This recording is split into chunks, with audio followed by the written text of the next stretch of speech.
भाजपा सरकार के 11 साल पूरे होने पर भारतीय जनता पार्टी द्वारा चलाए जा रहे कार्यक्रम संकल्प से सीधी तक के तहत गोहाना पहुंचे कैबिनेट मंत्री अरविंद शर्मा ने कार्यकर्ताओं की मीटिंग ली और भाजपा सरकार द्वारा पिछले 11 साल में चलाई गई जनहित की योजनाओं सहित सिंदूर ऑपरेशन के बारे में बताया। इस दौरान उन्होंने कार्यकर्ताओं को जनता के बीच जाकर घर घर पार्टी की नीतियों को पहुंचाने की हिदायत दी। वहीं मीडिया से बात करते हुए उन्होंने पिछले 11 साल में सरकार द्वारा लागू की गई सरकारी अहम योजनाओं का जिक्र किया। इस दौरान उन्होंने पहरावर में परशुराम जयंती पर सवाल खड़े करने वालों को करारा जवाब देते हुए कहा कि जब चिड़िया चुग गई खेत तो अब क्यों पछता रहे हो। हमने चीख चीख कर सबको स्टेज से आमंत्रित किया था, लेकिन किसी को सवाल खड़े करने हैं तो वो क्या कर सकते हैं। कार्यक्रम के दौरान भाजपा गोहाना जिला अध्यक्ष विजेंद्र मलिक, प्रभारी किरण कलकल, वरिष्ठ नेता प्रदीप सांगवान, अरुण बडोक, नरेंद्र गहलावत और अन्य नेता मौजूद रहे। एनडीए सरकार के 11 साल पूरे होने पर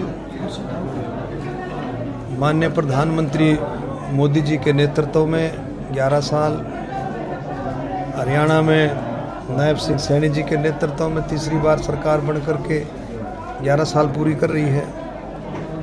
इससे पहले माननीय मनोहर लाल जी रहे।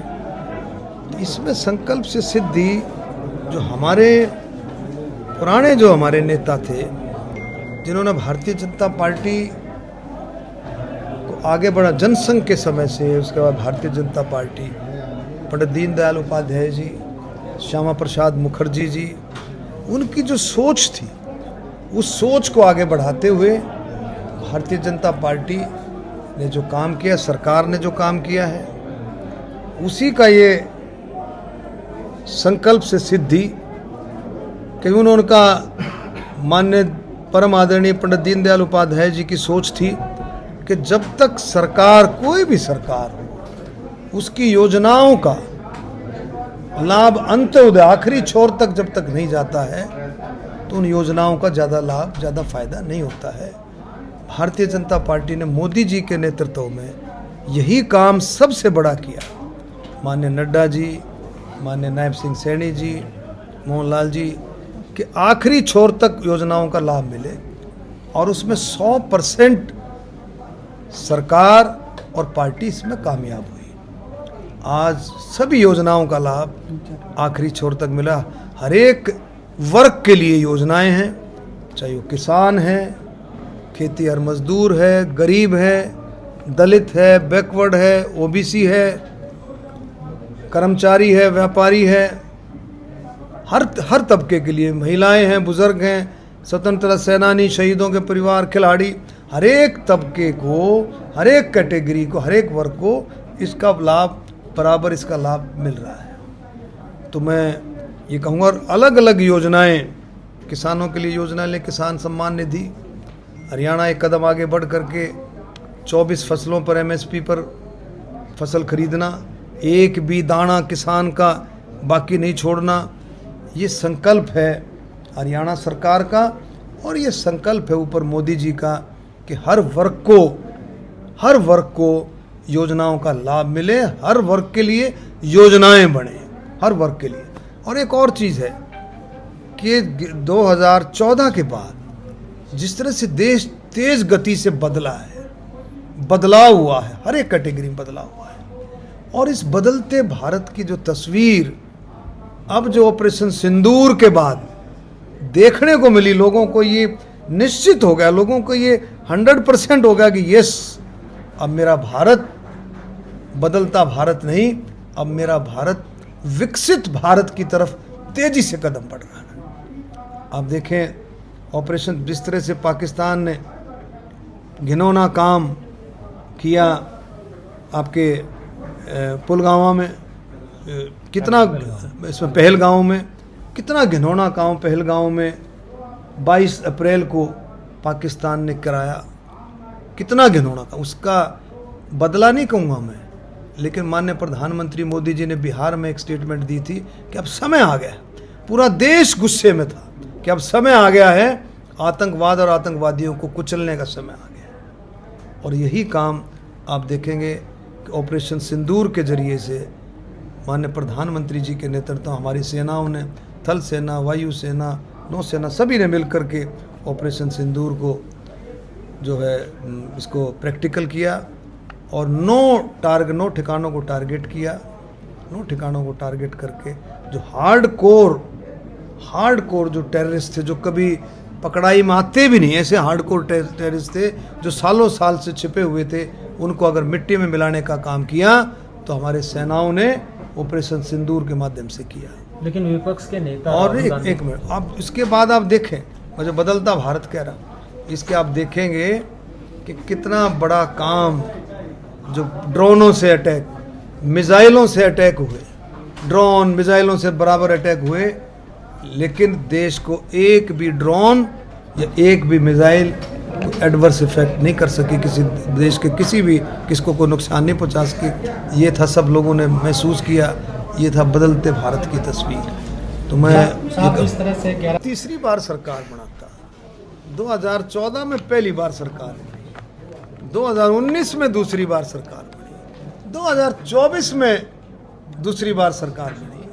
आप विपक्ष की तरह से बात कर, कौन जो है 140 करोड़ का देश है, लोग खूब समझदार है, लोगों ने खूब नज़दीक से देखा है प्रधानमंत्री के काम करने की क्षमता को, प्रधानमंत्री के काम करने के इरादे को, प्रधानमंत्री के काम करने की नीयत को लोगों ने खूब गहराई से देखा है। कोरोना की महामारी आई, पूरा विश्व तराई कर रहा था, माननीय प्रधानमंत्री मोदी जी ने 1 मिनट में समझ करके गरीब कल्याण अन्नदाता योजना की जो शुरुआत की, क्या बात कर, 80 करोड़ लोगों को उस योजना से जोड़ा। आप देखें उज्ज्वला योजना, हर घर नल से जल योजना, आप देखें हाईवेज का देख किस तरह से जाल बिछाया गया।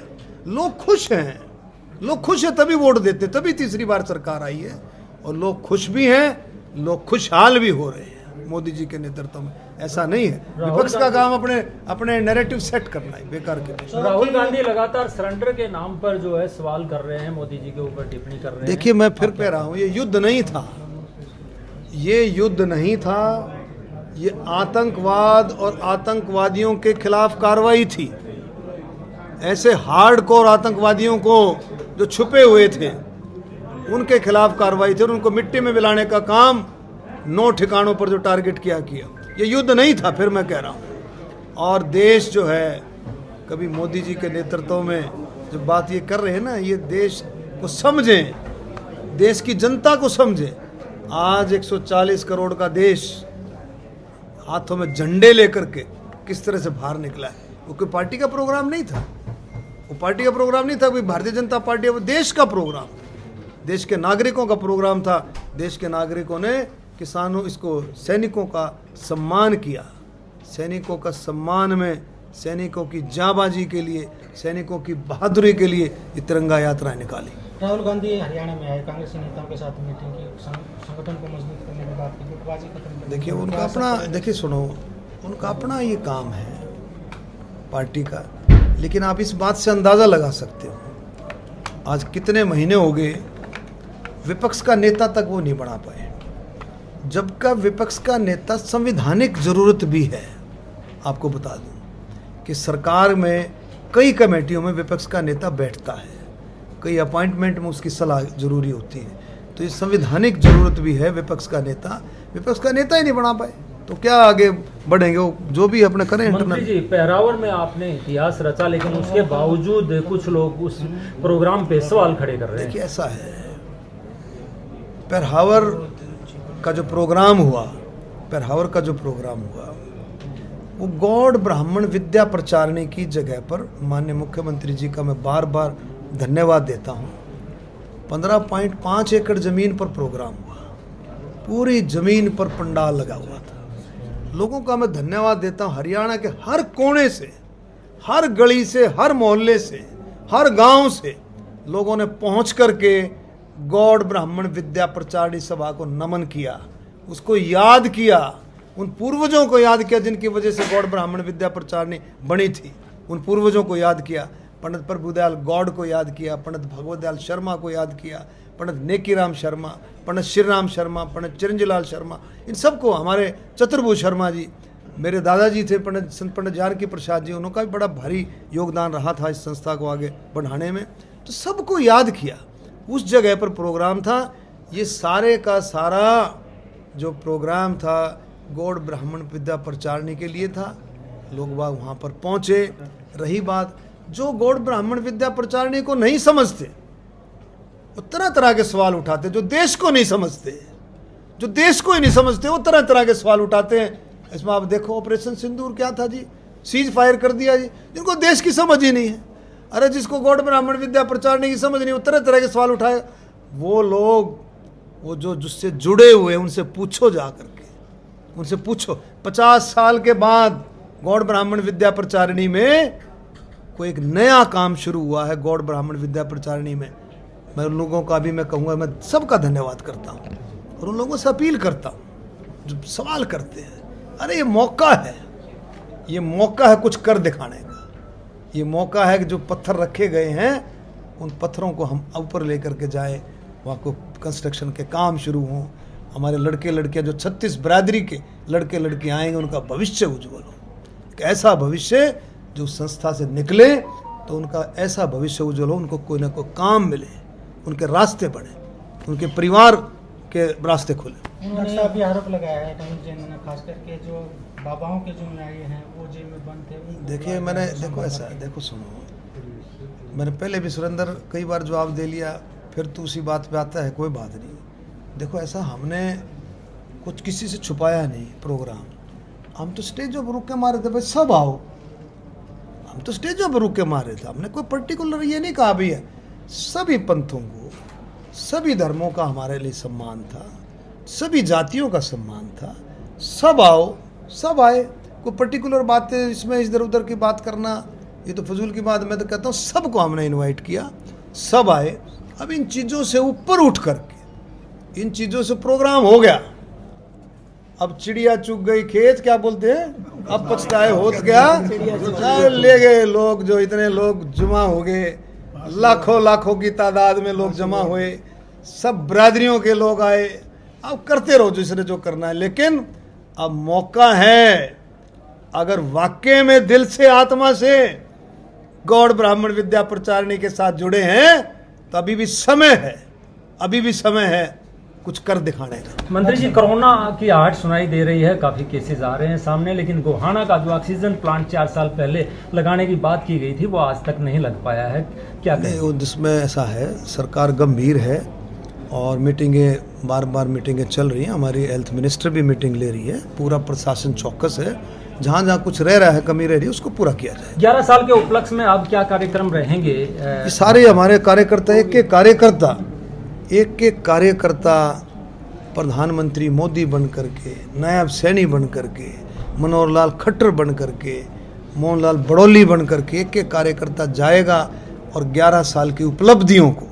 गोहाना से जगत महान न्यूज की रिपोर्ट।